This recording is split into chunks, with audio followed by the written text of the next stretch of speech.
I think this is going to be like in the marketing history books, this election. It's changed the dynamic of media. I think that it's going to be wild what's going to happen in 2028. My prediction right now is that you will see each candidate spend a lot of time on podcasts, Instagram Live. And we'll see what's happening in 4 years. Like we might not even know what that. Yeah, we might not know what it is at all. Thing is, but I do think you're going to see people lean significantly more into what we deem as new age. And we might not even know what that is. Yo, what's going on, everybody? Welcome to the Unstoppable Marketer Podcast. With me, as always, my co-host, Mark Goldhart. How are you, sir? Good. Swell. Snowy day here in Salt Lake City. Yeah, it's winter. Gearing up for ski season. Snow's on the...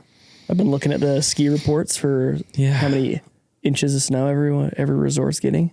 Yeah, it's a little less daunting this year, knowing that I'll have something fun to do. Yeah, I was telling my wife the same thing. This is the first year we've gotten ski passes, and so it's like I'm like rooting for it. Normally, like this time of year, I'm like, why do we live here?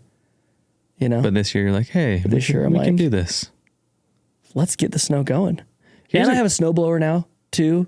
Oh, that was another thing that was really like I've got a really big driveway. Your driveway would not be fun. I got a big like pad and then like a hill. So it's like I got like two. That's not heated. No, that's really like the hill part is not huge. No, but it still gets icy. But like it's going just up a and lot. down. Like doing that with even a if shovel. you have good boots, like you'll slip like when you're shoveling. Yeah, I think for the first 2 or 3 years that I was there, first 2 seasons I was there, we just shoveled. And one of those seasons was like the biggest snow season of the last like 2 decades. Right. It was awful. Yeah, but now I got the snowblower. I got a snowblower and I got season passes. So my winter is good this year. You're good. Yeah. You know what I was thinking about though is do we just not like the winter because we have forgotten how to dress for a winter as a society? Not me. I think I don't like winter because I hate driving in the snow. That is the number one reason why I hate winter. I don't mind the cold. Really? Driving in the snow? I hate it, dude. Why?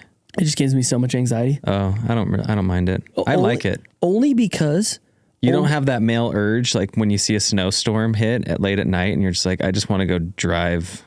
I just want to go drive in this white snow and just slide around. No, not like the high school. Like in high school, that like when it would snow, you're like, let's go. Let's just go out and like run amok. You don't. And we'd love to get stuck. You don't get that anymore? No, not at all. Oh, dude, every time it's snowing and it's like kind of dark, I'm like, I should go on a drive. Yeah. I should get my 4Runner and just go on a drive and see what kind of shenanigans. Hills scare me. Like I hate hills in the snow. Like really? Yeah. I luckily live in a pretty flat, like the biggest hill. You don't have that sense of excitement. The biggest hill is my driveway. Going down a hill is scary. Yeah. So I don't mind it. Like in my area that I live, it's like to get to the needs, the kid's school, the grocery store, pick up, if I want to pick up some food, like there's enough immediate stuff. If I need to go to the tennis courts, like I'm not really going any hills. So you feel safe. But the reason why is because I have been driving so careful and have like 360'd my car. And I'm like, I don't even know how that happened. When? Probably when I was 21, I was riding up, I was driving up, big Cottonwood Canyon to go skiing. Okay. And it was really snowy and I was in a 4-wheel drive car. And I was literally following this like pickup truck with like 4 kids who were in the back of the pickup. Like, those like old beater pickups. And they were going up and I'm following them. We're going like 25 miles an hour and I'm driving perfectly straight. And all of a sudden I just start in 360, luckily hit the wall rather than went down the canyon, and I didn't do anything. Like I wasn't doing anything. Really? Like I was locked in, dude. Like I wasn't like listening to music, goofing. I was just like, so you're going white knuckle driving because I was scared. You're going up to Brighton? Yeah. So I just like, to me, I'm like, I hate doing it. Funny, I fishtailed way bad up that canyon. Oh. It was exhilarating. Just like, I kept like fully, it was crazy. Finally There's a few things scarier than like sliding in a canyon because one side you're dead and the other side you just wreck your car. Yeah, especially if there's oncoming traffic into a mountain, or oncoming traffic, or oncoming traffic. Yeah. Like and most of these like canyons here in Utah do not have like guardrails down these big like embankments. Yeah, you gotta have the right tires for sure. Always get winter tires. So I hate driving in the snow personally. I do not get a manly urge to run amok ever. Yeah. And I never will. Sometimes though I'll get like Kenzie out. I'm like, but not during the day. It's always at night, yeah. like fresh snowfall. And you're just like, I just want to go drive around in this. Yeah. Let's go do some donuts. Well, dude, this is post-election. This is first podcast recorded post-election. We are how many days? 11 days? Or not 11 days, 6 days? Post-election, or is it the 12th today? Yeah, 6, 7. So what happened? Well, Trump is the president-elect. Trump is the president-elect. And I think it's an interest. Everyone's trying to figure out how and why. Yeah. Now, right? Mm-hmm. Post-election, how and why did he win again? And obviously, we're a marketing podcast, so we're not going to dive into the political nature of it. Yeah. Even though it's politics. Yeah. We're not going to dive into that. We're going to dive into more of the strategies behind the campaigns, just because I think there's a lot of valuable lessons for us to learn. Yeah, I agree. Especially with what Donald Trump did. Yeah. So recap. If you've been listening to the last few episodes, we've been doing just like political recaps of what's going on. Like what are we seeing Kamala do versus what are we seeing Trump do? And how is it benefiting them? And Kamala's big things were very traditional, right? Traditional advertising, TV ads, media, meta ads, that kind of stuff going on, mainstream media and doing interviews in the mainstream media. Mm-hmm. She also went down we had an argument around this, like new age versus versus traditional. And I called it more new age than you did, which was celebrities, every celebrity, which I don't consider new age, but I don't. I mean, I do. I sit middle ground with it. Okay. I wouldn't call it traditional. But I also don't think it's like this like new thing for sure.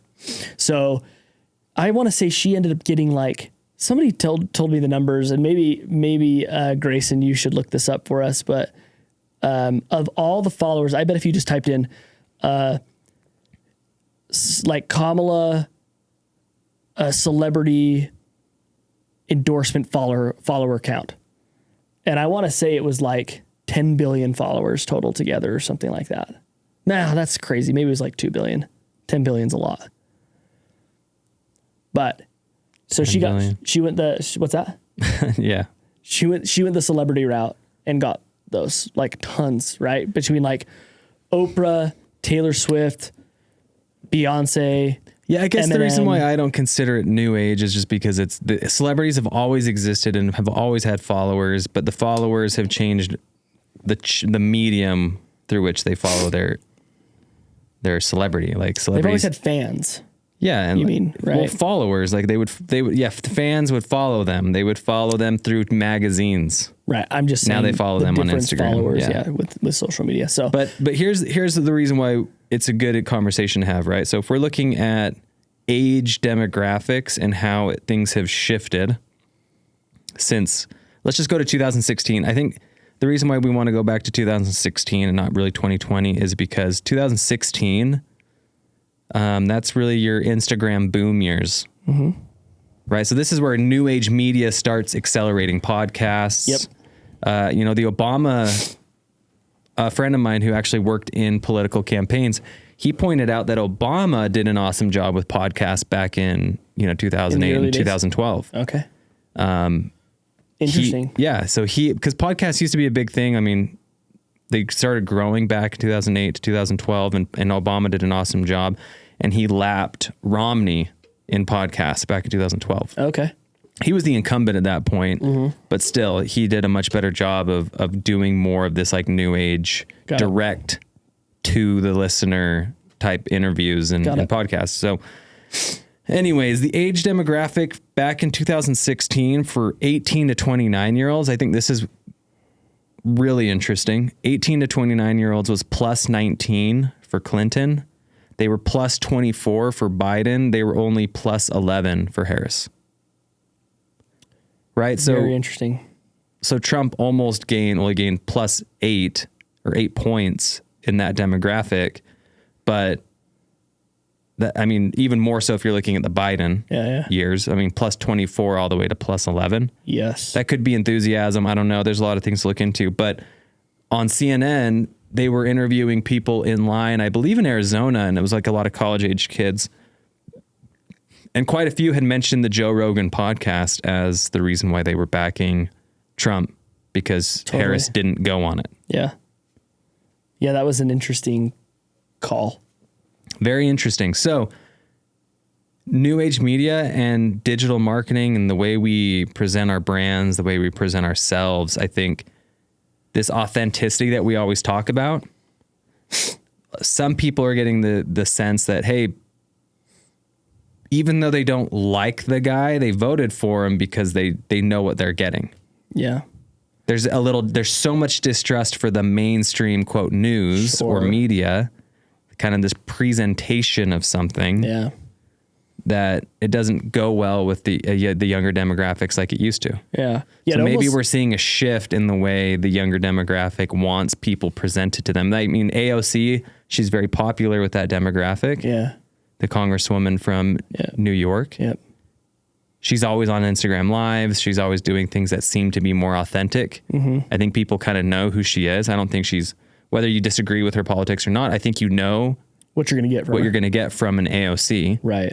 And that's why maybe she's popular with the younger demographic. And maybe that's why through those media appearances on New Age media that Donald Trump was able to win him over.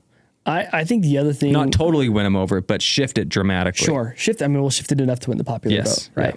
Yeah. And obviously the election. But I think the other thing to note that was very... this is like something brands should be thinking about. What I felt like Trump did that was very interesting, and this is some research that I'm doing to gather some numbers, but I don't quite have a ton of them, at least number wise right now, but I have some examples that I thought was very interesting from Trump. Was Trump did a really, really good job at he was a guerrilla marketer this entire time. And what I mean by that is think about what he did was he took moments or manufactured moments that then he capitalized on to gain attention. I mean, the one thing is... Yeah, he makes incendiary comments just naturally. Yeah, so totally. Those create moments. Well, think about this. Whether this was his ingenious as a marketer and businessman, or the sheer fact that the guy is just the most ballsy, brave human being on planet Earth after he gets shot. The fact that he instead didn't just run off like most people should with the Secret Service. And he got up and created a viral moment. Yeah, he gets up. I mean, the guy just knows that the media was on him 24/7. I believe that that's why he did it. I don't know if it was because it's hey, I am this true patriot and love America so much that this is what I'm going to do. I think that the man just is. I don't. Well, my hot take is there's no thinking in that moment. That's just a reaction. He's not thinking about anything. He's not thinking about the media. He's that was his natural reaction to something. So nonetheless, right? But it was a viral moment. He takes a moment. Obviously, that was going to be a viral moment no matter what. Whether he gets escorted off the stage and no one sees anything, but instead he does the whole fight. And then that is on every t-shirt in TikTok shop for the next 2 weeks. And selling like crazy too. And selling an insane amount of, so that's one thing. The other thing that he did was, Kamala talked quite a bit about how she worked at McDonald's. And so he goes to McDonald's. Well, no. And then he found word on Twitter that people, just as everyone is, at least keyboard warriors out there, are hey, should we find out if she actually worked at McDonald's? And there gets word, it wasn't totally confirmed, Well, the funniest part about this is that was personal for him because that's all he eats. Is McDonald's. True. That's true. Yeah. Yeah, he loves McDonald's. He loves McDonald's. But nonetheless, the viral moment isn't if she did or didn't. It's that he went and worked at a McDonald's for a day. Yeah, because as a campaign stunt. He had heard through the grapevine that maybe she didn't work there. Yeah. Ever. Right. McDonald's didn't confirm. All McDonald's confirmed was we don't have record. Right. But that doesn't necessarily mean that she didn't work there. And then so he's like, guess what? I worked longer, and it blows up. And did you hear? I can't remember if it was on the Joe Rogan podcast that he said this, or if it was JD Vance when he was on the Joe Rogan podcast. But when he said that they did the McDonald's bit, he thought it wasn't going to do anything.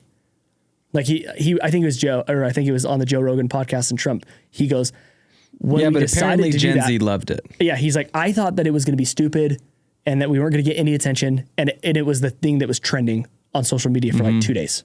Even like mainstream media, who generally seems to lean away from him. Well, because then everybody was like, oh, it's fake. It's not real. I mean, of course it's fake. You know? But nonetheless, another viral moment because it's a troll. He's trolling someone. And then also like, it's just kind of a funny. Yeah. And what the other thing he did either people hated it or it was endearing to them. Like they kind of liked that he did it. But that was the thing. Is like the people who loved it were talking about it. The people who hated it were talking about it. I think Bill Burr said this on his SNL bit, but he's like, I don't think anyone's ever seen Trump more happy than when he was working in McDonald's. Like a kid in a candy shop. Yeah, just like so excited. I wish that they would have got like footage of him just like snacking the whole time. The other thing that he did was the garbage. Remember? They called him garbage. Like somebody called Biden. Oh, was it Biden? Yeah, Biden called his Republican voters garbage. So then he gets a garbage truck. Yeah, and runs his campaign in a garbage outfit and a garbage truck. Yeah, a whole rally with his vest on. You know, so it's like he just did these things that, like, you've seen some companies do cool stuff like that, where they take these moments, and they capitalize on them. Like, hey, rather than, you know, me take it by him calling me and my supporters garbage, let's like run with it and bring it as like more of a positive note to us. Well, yeah, Liquid Death comes to mind. They do stuff like that. They troll. Yep. But here's going back to the demographics. This is what's interesting. Wendy's does it too. Yeah, Wendy's in their Twitter comments, right? Yeah, Wendy's does go a little, get a little trolly out there on the Twitter feed. You know who another one did? Like, this is something this would only locals would know. So Utah's known for the best skiing, best snow on earth, right? Like it's not an unknown thing. That's our motto on our license plates, right? Best snow on earth. And there's debate between like the two best ski resorts in Utah. You and me even have this debate, right? Alta or Snowbird. It's generally between Alta and Snowbird. Snowbird's marketing is really, really cool. Like Snowbird does really, really cool marketing. And I remember one of the coolest ads I ever saw in my entire life. Well, to be fair, Alta doesn't really do a lot of marketing. Yeah, for sure. But the coolest thing, Alta tries to go the exclusive route though, right? They're very, and that's why, right? They're not going to do marketing because they are like, and I think they're privatized, even though they're not. No, they are.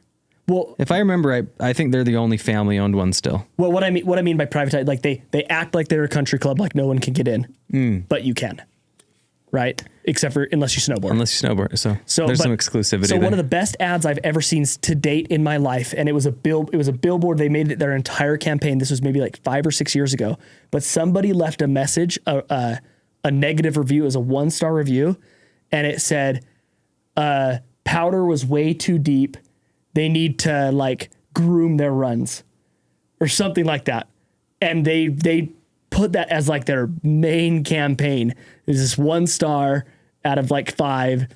And so you take these moments that seemingly could be bad for you, right? Hey, your supporters are garbage. Okay, cool. Let's run with it. You know? So I thought that like, even though I think that those things mixed with Trump's new age, the podcasts, the Theo Vons, the Joe Rogans, the Lex Friedmans, like those were good, but then you add those moments and he was just top of mind for every young voter. He really was. Hence the reason why you saw that swing. Well, you also see the swing for millennials. So 30 to 44 years is a 9-point swing from the Clinton years. Really? Clinton was plus 10, Harris was plus 1. So there's a 9-point swing for millennials, and that's our group, 30 to 44. But Gen Z, which we were millennials back in like, we were that cohort. Millennials were back with like Clinton and Biden, right? Right. But an 8-point swing. Yeah. Since Clinton. The other thing that's really cool. So those are huge swings, and that really speaks to the. But here's the interesting part. I want to talk about where he didn't gain ground. So you're talking about marketing strategies and who are you trying to convince? And we talked about this before, right? Hey, so maybe Harris was banking on the younger vote to turn out for her, because usually younger people tend to vote more Democrat. Yep. And so maybe she was staying on the mainstream news networks because she was trying to convince older people. Well, she did. Yeah. So the only demographic that Trump lost ground in was 65 years and older. Which generally... He went down 7 points. Which generally vote conservative. Yeah, you would assume would be more conservative, because I'm assuming a lot of that's his personality. They don't think he's presidential. Sure. He was not on... They're going to be watching the news more often. Yeah. Right? So that's the demographic he lost ground in. Interesting. And that's gained ground in every other age demographic cohort. Which is, that's a really cool thing, right? Like this idea of target audiences, right? Mm-hmm. And you know, the more you show up to those audiences, obviously it's going to have an impact, or the less you show up to those audiences, it's going to have an impact, right? Yes. So that's to me, that's the story. The story is, did Harris make a mistake, the campaign, of saying, hey, we can bank on this younger demographic? Because, right, in the past, like if you look at Biden was plus 24 for ages 18 to 29 and plus 6 for 30 to 44. Clinton was plus 10 for the ages 30 to 44. And all of a sudden, she lost tons of ground in those two age demographics. Yeah. Yeah, I think she did gain ground in the 65 and older. There were she tried. Which is really interesting, because I just want to point this out. The 65 years and older are always going to be the same people that they were. Like if you go back to, because everyone's always getting older, right? So 65 and older, everyone who was in 2016 to 2020 were 65. That's still the same group of people. Cohort, yeah. So she gained a lot of ground in that group of people, a lot. Yeah. But lost a lot of ground in the younger groups. So top of mind, like you said, and then thinking about where your audience actually is. Yeah. So younger groups, 30 to 44, they're not watching the news the way that our parents used to watch the news. Yeah, I haven't turned on the news. They're watching TikTok. They're watching, they're listening to podcasts. Like they're consuming media in a different way. Yeah. And I think a lot of companies right now are stuck in this idea that, yes, like Meta is still where you want to be, but where exactly in Meta is your audience? Who is your audience? What cohort is your audience? Yes, broad is good, broad targeting. Yeah. But how are you speaking to your audience? Yeah. Is always going to be the way you move them over to you. You convince them. Yeah. Yeah, your messaging and your creative is going to be those things that are going to really like, and I know we talk about messaging and creative all the time, but that's going to generally be in Meta how you're going to target a specific group of people. Yes. Right? Like, remember when we had Kizik on? But a lot of people aren't looking at that data in Meta. No, like who's buying they set it, they forget it. They don't realize, like, for example, we did a deep dive recently and saw that this company who's very much targeting 18 to 40-year-olds was getting tons of clicks, even with, the purchase event set up, but their creative was just bringing in tons of old people, 65 and older. Yeah. And none of them were buying.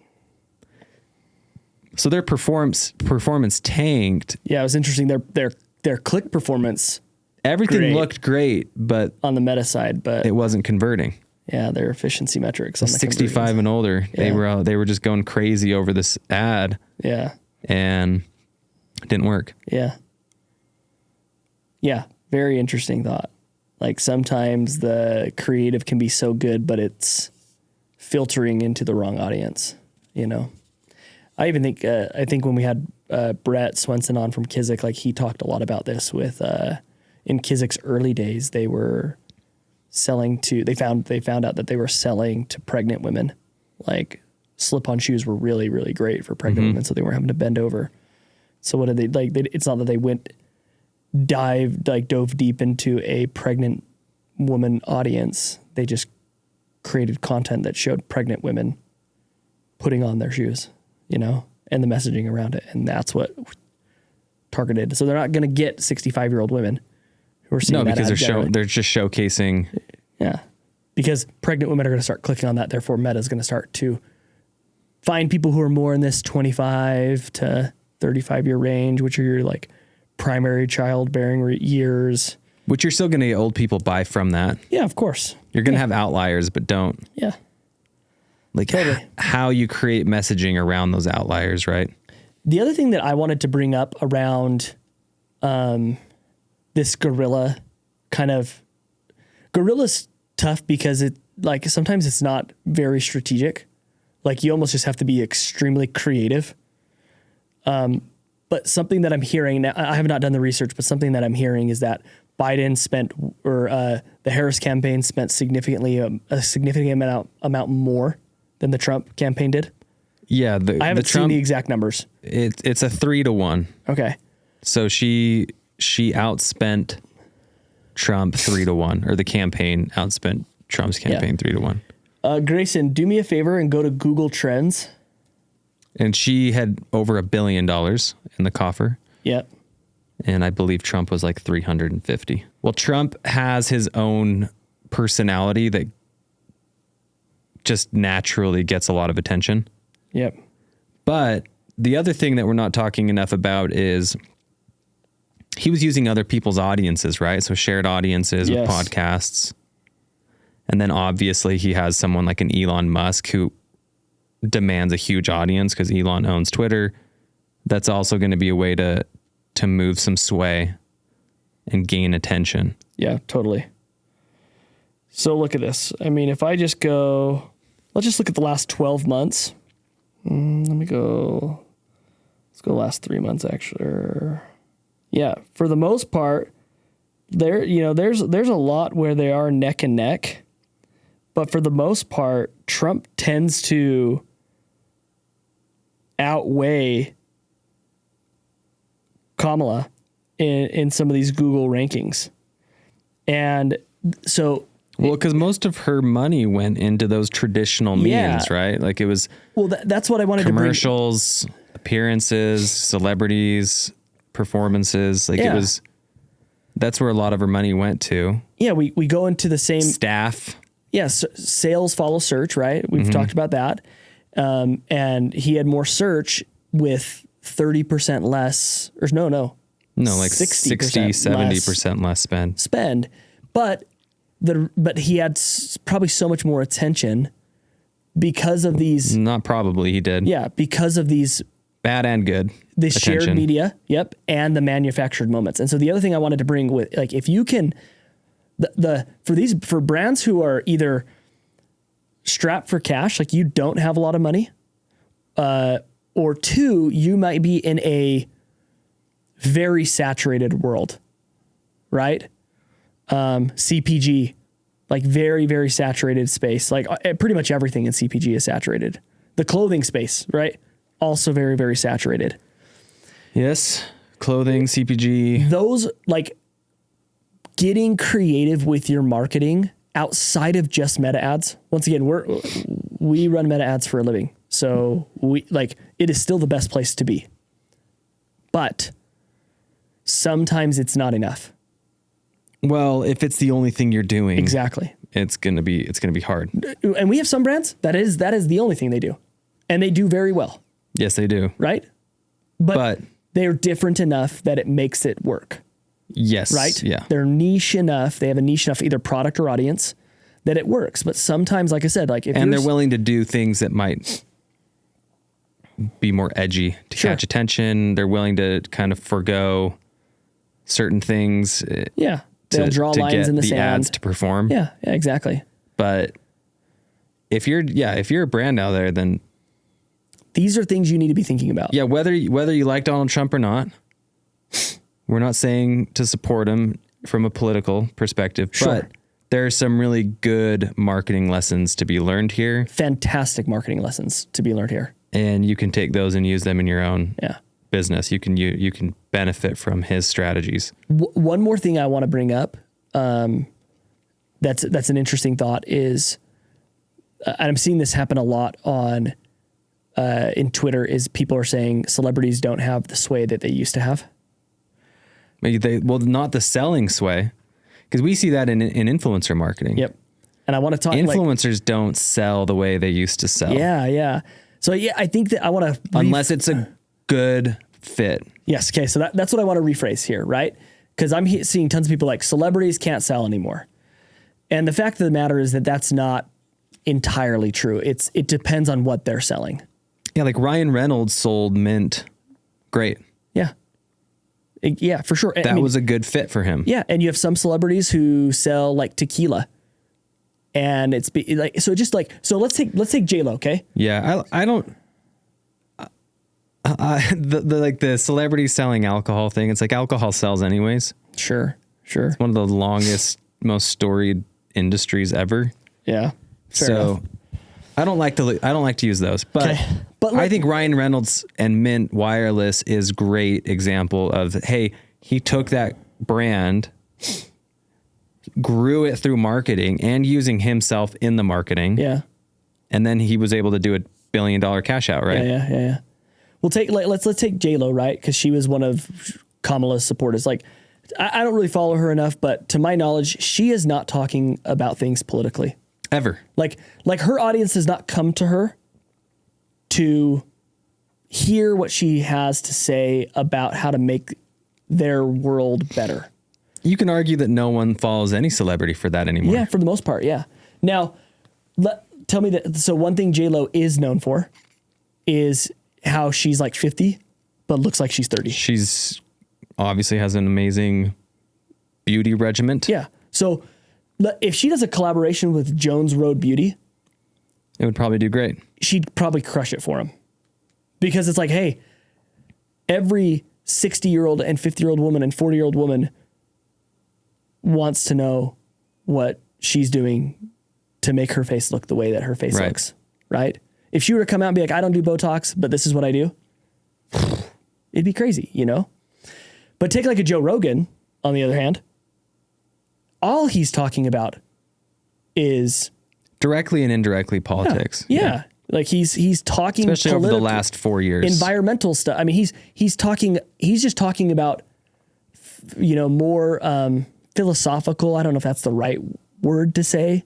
No, but he waxes political in almost every conversation. And so somebody like him, it works. Especially in his own words, the free speech issue, censorship. Someone like Elon Musk, same thing, right? Like that's all. I mean, that's what that guy's whole purpose is he's trying to make the world a better place. So indirectly and directly over the last 4 years, he's primed his audience for this selling moment. Yes, exactly. Which, if you're looking at that as a store, as a brand, you don't want to just go pick someone who's popular. You want to pick someone who's been priming their audience over whatever it is you're trying to sell. Totally. We call it intent-based influencer marketing, which is, what is the intent of the follower? And if the intent has 5 to 10 different ways that somebody would follow. So let's say you have a beauty influencer, right? You could find somebody might follow her because she has, it could be guys who are perverts, right? It could be women who are looking for fashion tips. Could be women who are looking for fitness tips. Could be, and all of a sudden this person has 5 split audiences. Right? Versus somebody who talks about postpartum depression. And that's it. Right? Like, the only reason somebody's talking, or breastfeeding tips, or, plantar fasciitis. I don't know, right? Like, you get people who are talking about these specific things, and those are the influencers who are really, really selling, as long as the product aligns with their audience, what they're actually preaching every day. Yeah, exactly. So if for example, you are like, I bet Huberman has sold tons of AG1. 100%. I'd wager he's probably their best selling influencer podcast. Yeah, I guarantee. Because people are actually listening to him for health tips. Yeah, because people trust him. That's what people are coming to, is like, they don't listen to Huberman without, like, they're not going to him. I believe there's another supplement line that advertises with him, but yeah, good example of that's what he's talking about all the time. That's his ethos. Yep. It's not that he's just a buff dude. Right. I'm a big buff guy who works out all the time. Yep. And now I'm selling you supplements. Yeah. I mean, like I said, we even had this guy who recently with a client, there was a guy who did a trick. Like he was like a trick shot guy. Yeah. Think Dude Perfect-y style stuff. And we were working with a recovery brand. And they were like, oh, we're going to send him stuff. He's got 2 million plus followers, blah, blah, blah, blah. But people only follow this guy for trick stuff. They don't follow him because he talks about performance and recovery. And nothing happened. The guy posted about it, 2 million, and it didn't even sell a single unit. How's that possible that 2 million people saw that and didn't buy a single unit? Well, it's because it's a bunch of 14, 15-year-old kids probably. No one's following him for, hey, how do I make my performance better? They're following to be entertained. Yeah, it's just cool. Even if it's a 35-year-old, right? That 35-year-old's not following them for that. So I think that's another kind of learning, is that maybe they missed the mark on the type of celebrities they should bring into that campaign or into her campaign.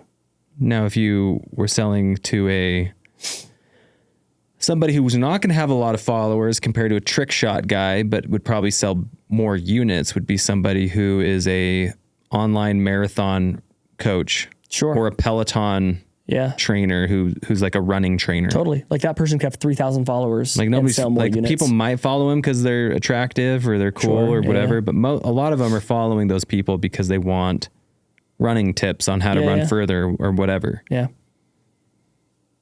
Yeah. So very interesting. This was one of I think this is going to be like in the marketing history books, this election, because of how we just have, well, it's because it's changed the dynamic of media. 100%. I think it's cemented the change. I think that it's going to be wild what's going to happen in 2028.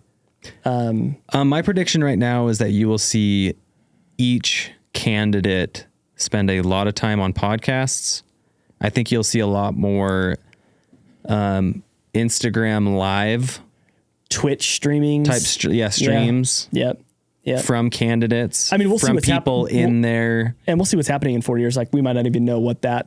Yeah, we might not know what it is at all. Thing is, but I do think you're going to see people lean significantly more into what we deem as new age. And we might not even know what that is.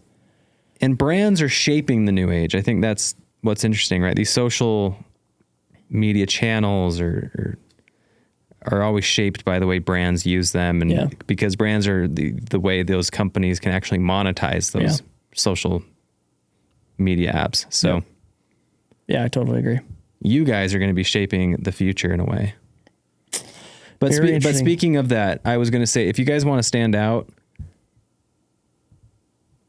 I'd love to hear from people. How come nobody uses Instagram Live? I have a theory. Is it scary?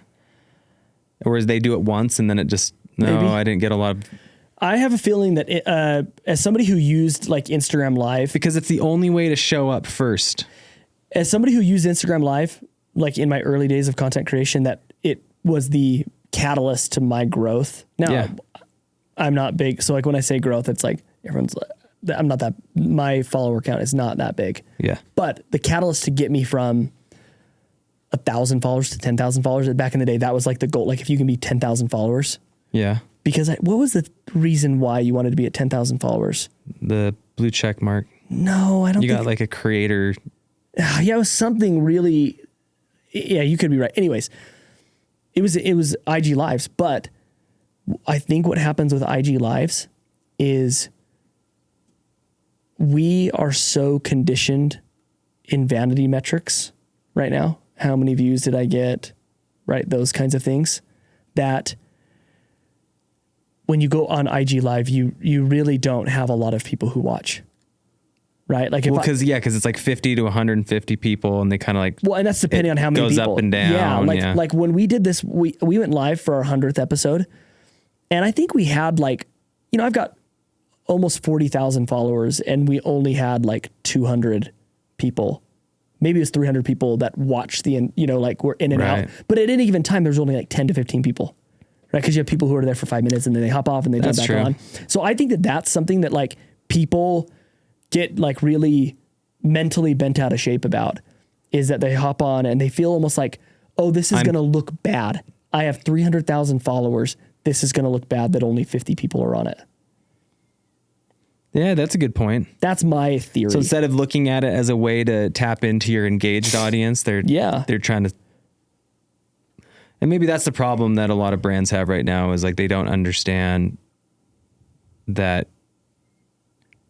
Instagram really has 3 different platforms in it, right?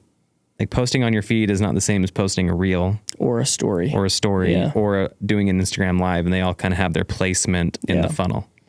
Yeah. I think stories are great, but I think that's it. The other thing is, what I've learned about IG lives is, the more valuable you can be, right? On those lives, and the more consistently you show up, the more people will show up.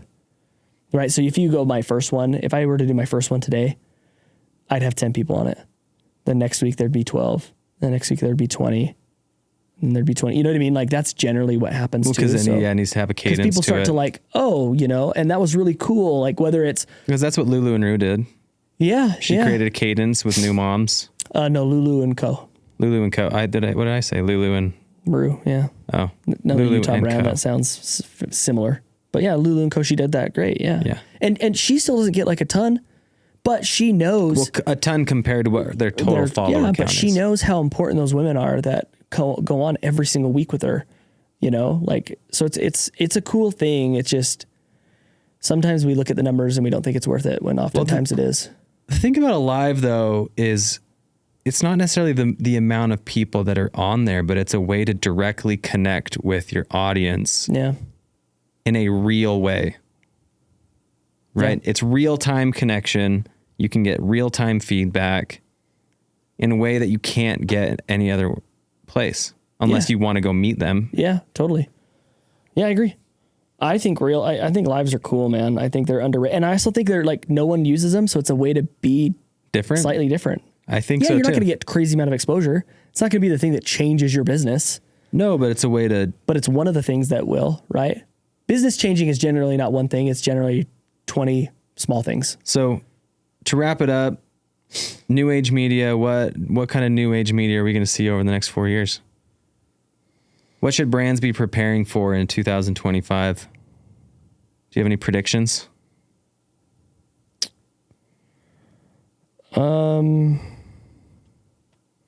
It's a good question. People on Twitter are saying app lovin', which is a programmatic advertiser on apps.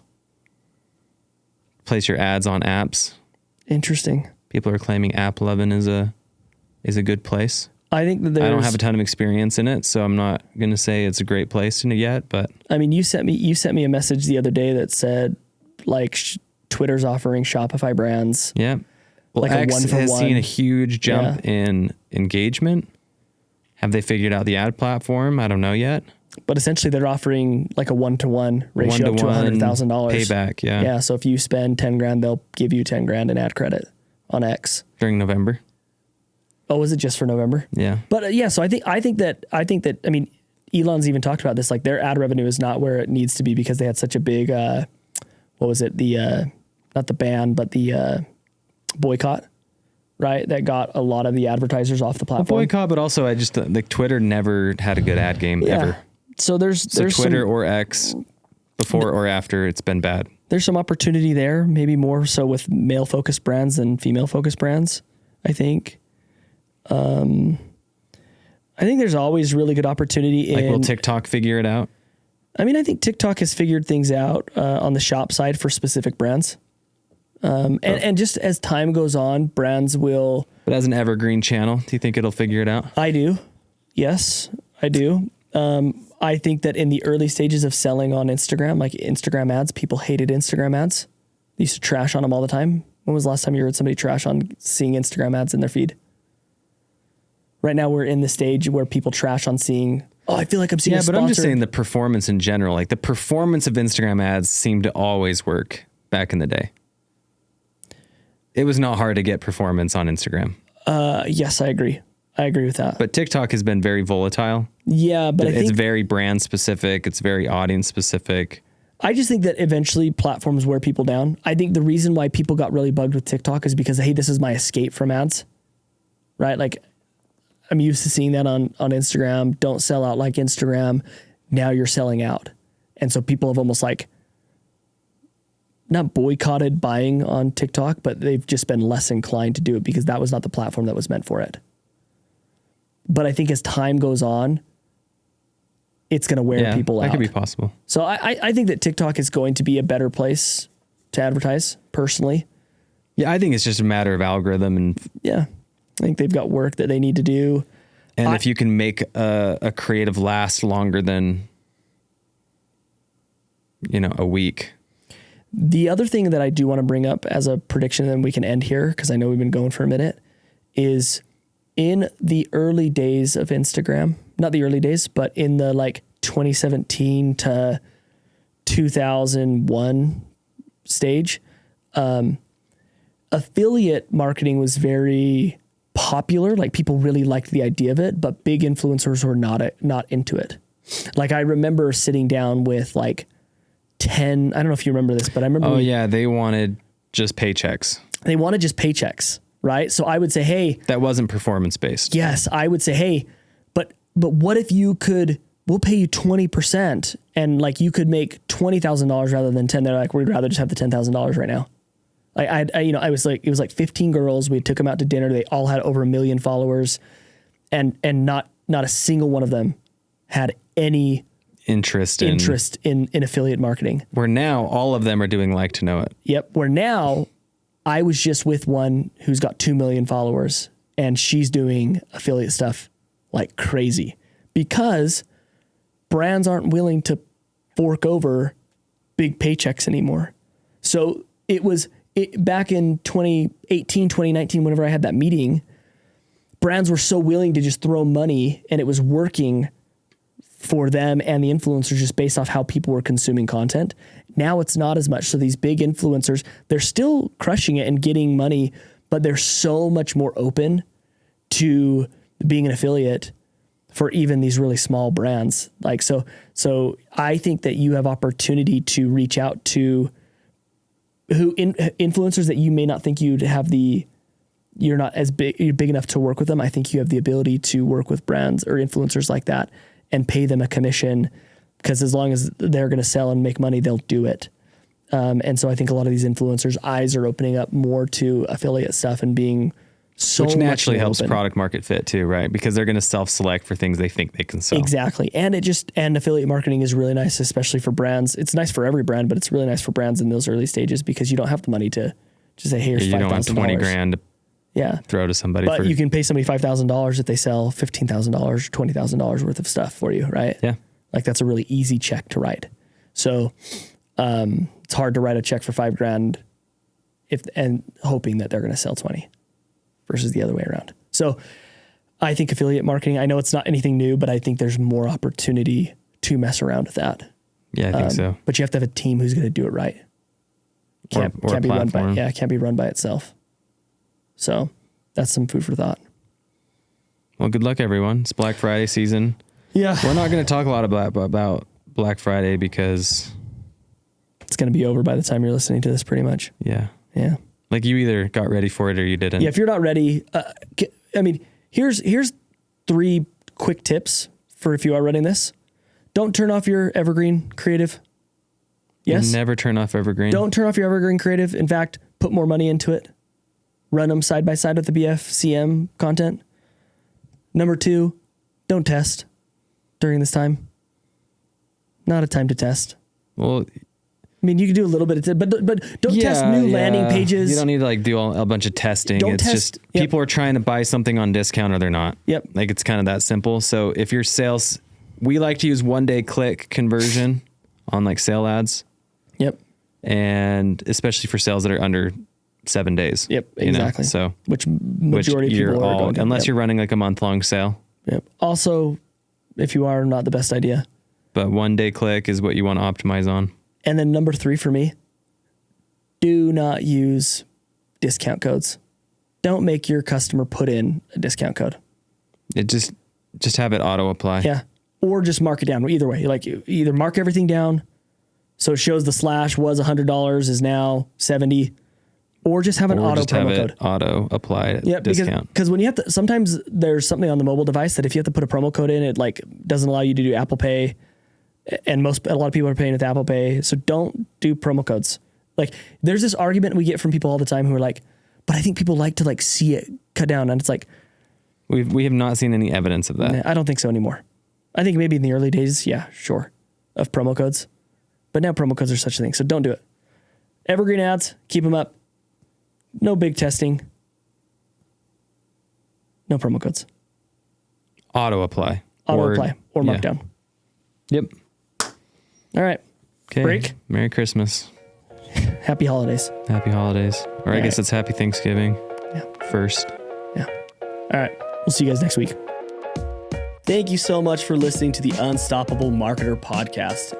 Please go rate and subscribe the podcast, whether it's good or bad. We want to hear from you because we always want to make this podcast better.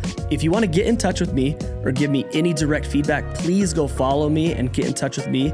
I am at the Trevor Crump on both Instagram and TikTok. Thank you, and we will see you next week.